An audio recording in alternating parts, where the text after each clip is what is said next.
Welcome scale modelers to SMKR. This time I will highlight the main features of the Bandai's C-3PO.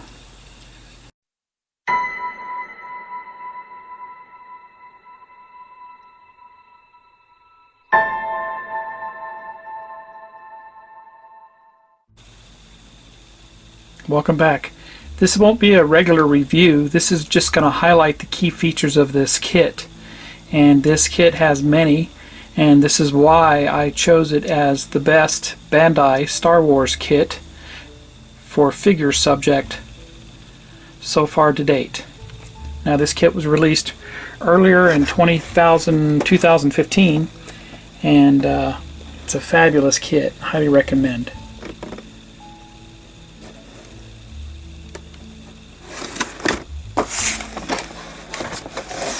And it does retail for 3,500 yen.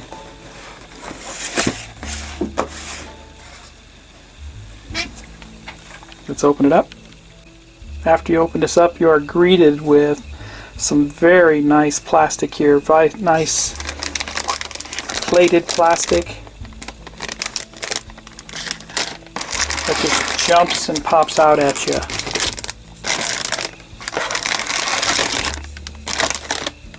We have gold plating and silver plating parts.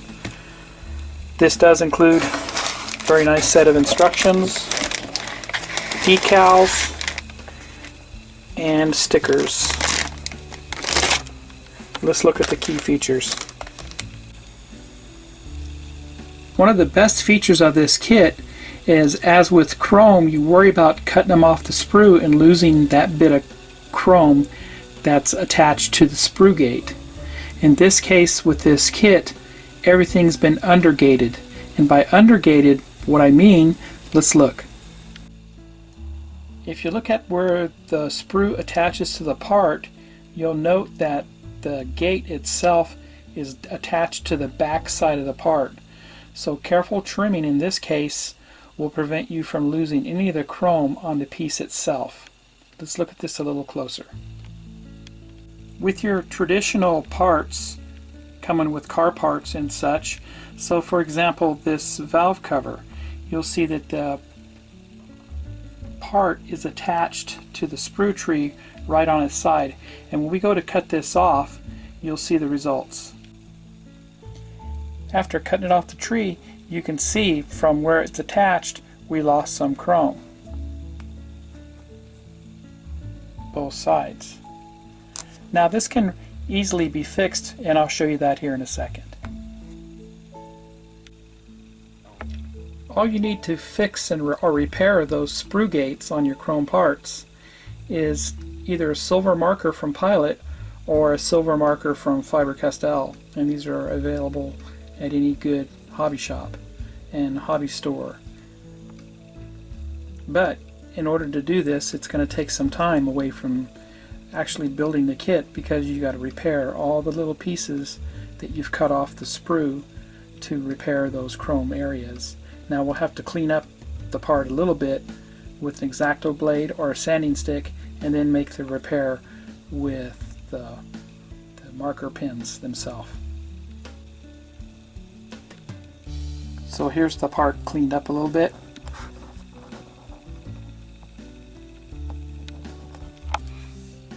Now these pins are nice, and they're just like any other paint, essentially in a marker pin. Simply got to shake it up first.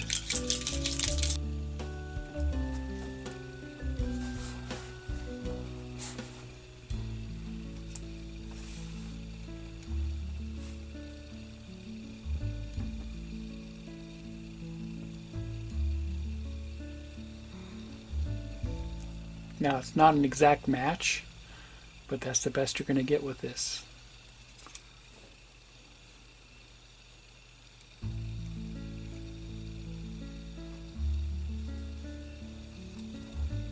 So there you have it, the chrome part repaired.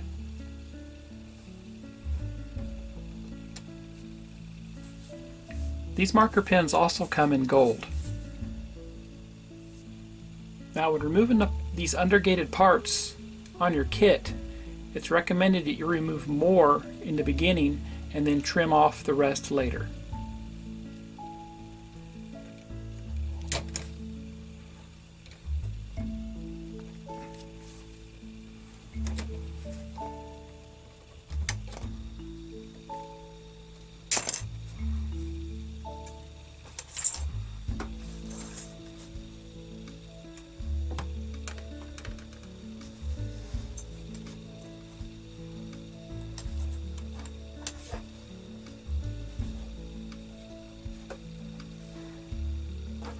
So here's what I actually did. I actually trimmed off extra on 2 of them, but one of them I got kind of close when I trimmed it.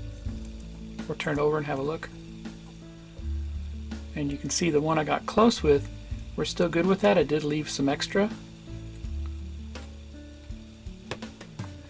You have a better look at the undergating here.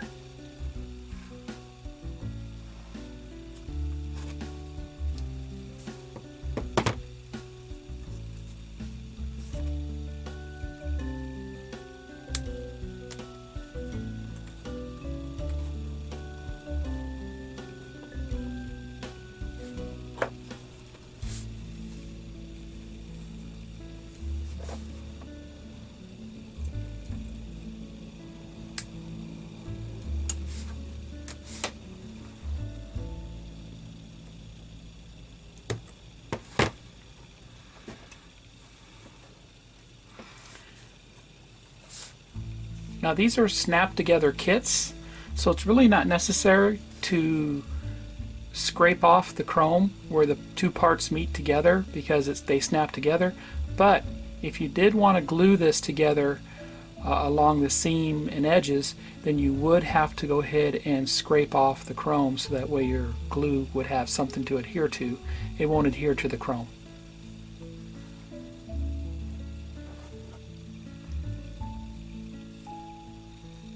So you can see the undergated tabs are on areas that you won't see after you cut them off. So we have 3 of them we need to clean up.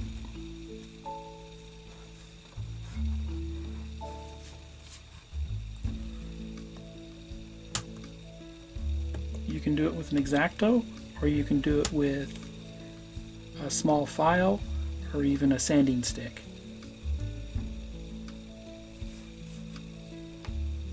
Recommend a sharp blade when you're doing this, so it doesn't take much effort to cut through the plastic.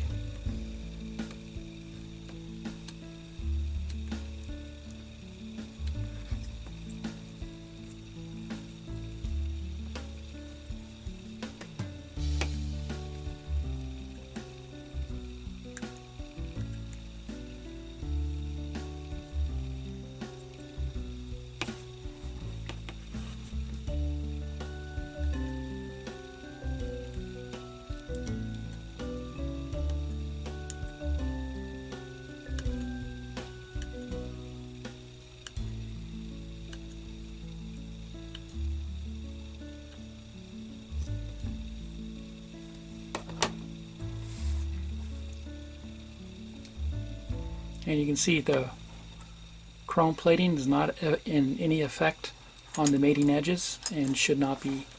You shouldn't see any flaws when you go to snap these together. So when you go to snap it together, you're not going to see any disrupted or scraped off chrome from the cutting process.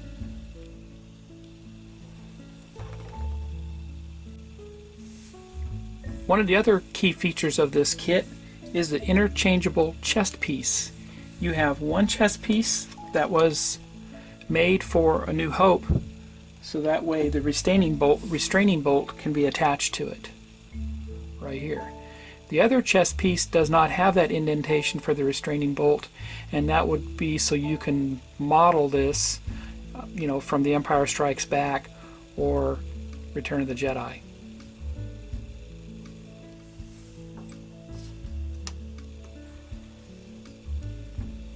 So there's the chest piece for the restraining bolt. And there's the chest piece without it. Another feature are two headpieces, one with the dent and one without the dent. Now the dent comes from A New Hope, and of course later on in Empire Strikes Back and Return of the Jedi, the dent is no longer there because he was fixed up.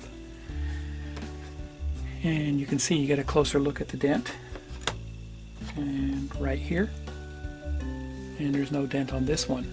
Now note the undercutted attachments here.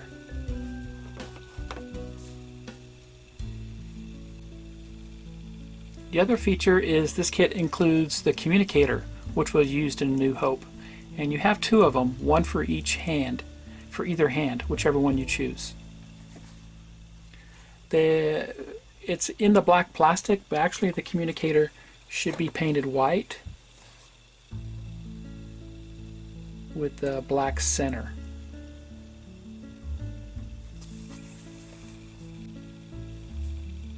Two restraining bolts are provided with the kit, but only one is used. Once again, for the New Hope only. The bolts should be painted silver. Let's see, find the illustration. Also included is the knocked out eye. Now the knocked out eye is from Return of the Jedi, from the Salacious Crumb. So let's look at those parts. Two parts are involved here for the pulled out eye, and you have the black part here with the large piece inserted into the mask itself, and the other end will be the clear part, which is right there, which is his eyeball.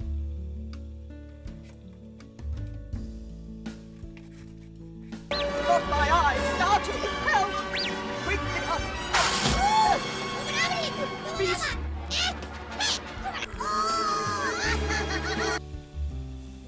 If you use the pulled out eye, that would be used on the helmet without the dent.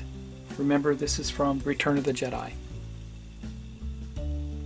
The other feature of this kit is his right leg. Now his right leg, lower leg, is silver.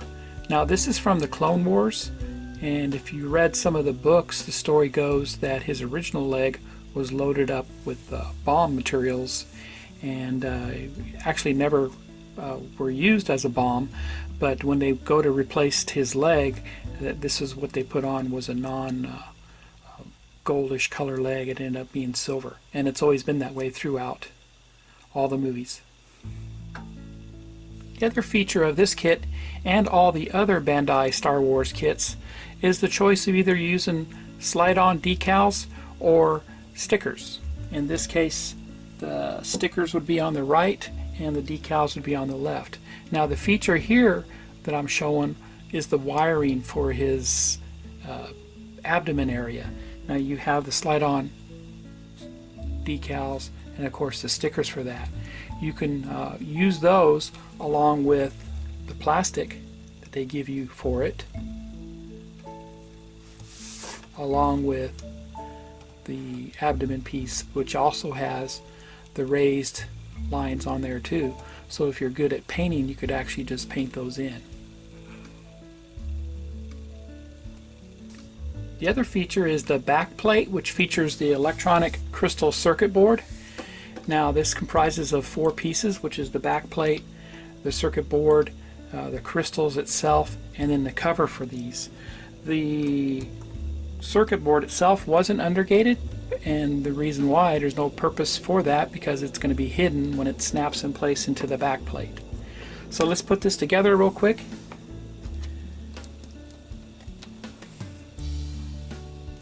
These parts have already been cleaned up ahead of time, and you can see how that fits in there very nicely. And then you have your crystal board that snaps in top of that.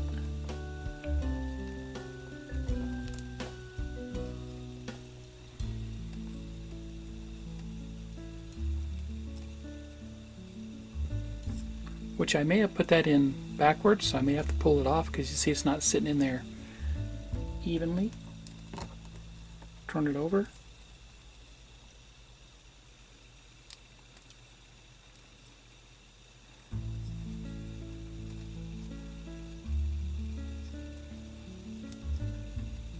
There we go. Now it's in there evenly, if you'll see. And then his back plate goes on top of that, which that goes on a certain way.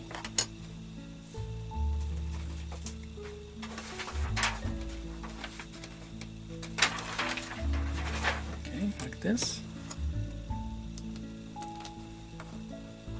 And it's all covered up.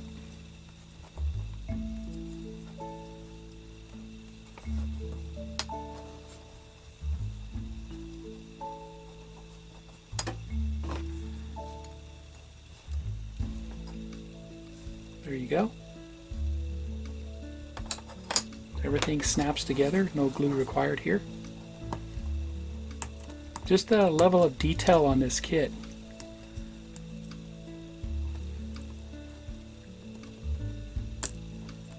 Makes it a very nice kit.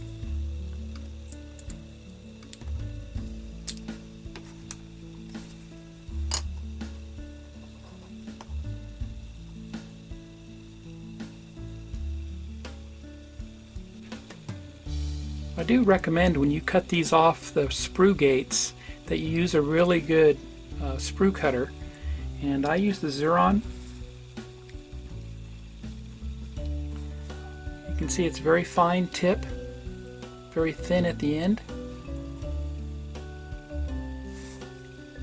and this is the 2175 shear cutter.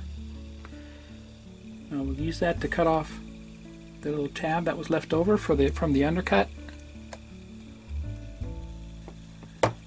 and then I can take an X-Acto blade and just trim off the excess so everything will squeeze together nice and tight.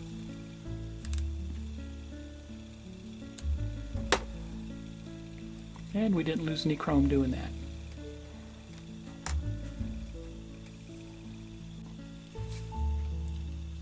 The other option with this kit is to have some posable arms, meaning they give us some partially articulated parts here for the arms, or they give us arms that have no articulation at all. So for example, on the right here, this one does not have any articulation. Everything is solid mounted with the chrome actuators already attached.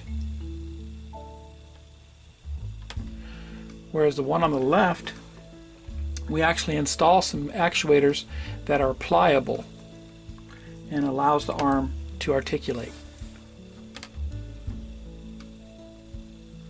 Rubber polycaps are inserted on the back side to allow for this articulation, but it's very limited articulation.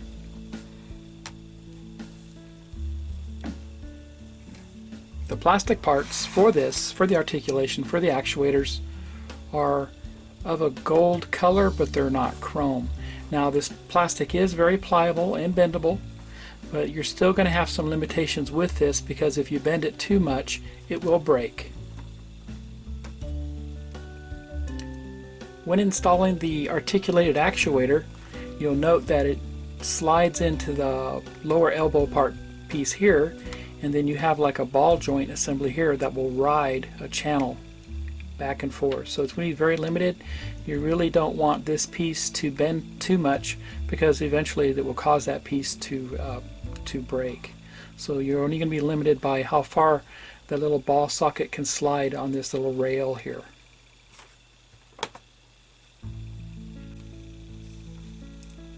To help these components move a little bit easier within the channel, I took some lip balm by Carmex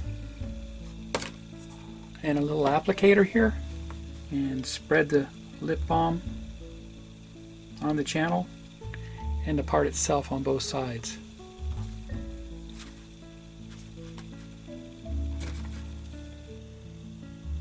Here's the optional arms. Now they go on the right side arm.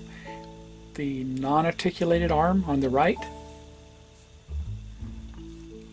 and it has no movement because everything is one piece, whereas the articulated arm we just put together on the left.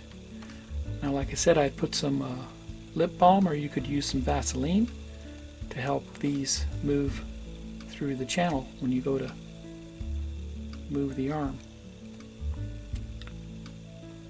You don't want the plastic actuators here to bend, because if they bend too much they will break on you. They are pliable a little bit, but they don't give much forgiveness for moving. So definitely the Vaseline or the lip balm will help them move a lot easier.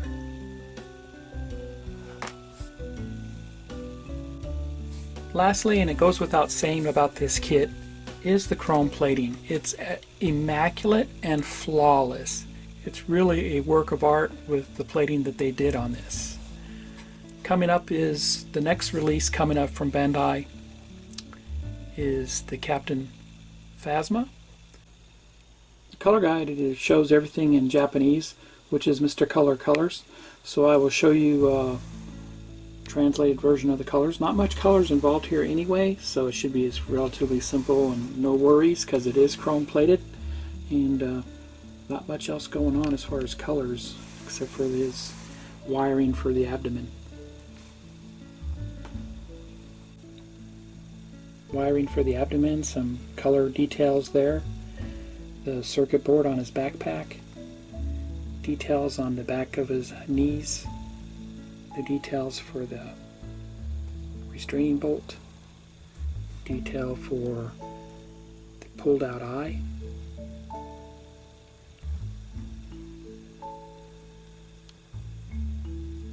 decal placement on the instructions, restraining bolt on the back of the head,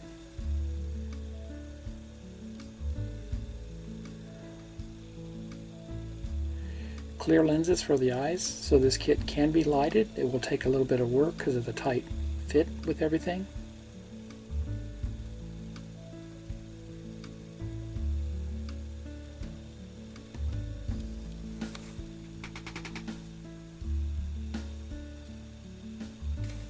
With all the features that this kit offers, I feel it is the best one so far out of the figure series for Bandai Star Wars, and I highly recommend it.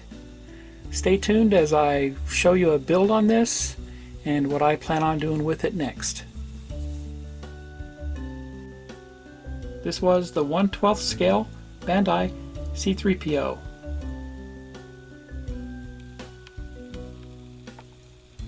Thanks for watching, everybody.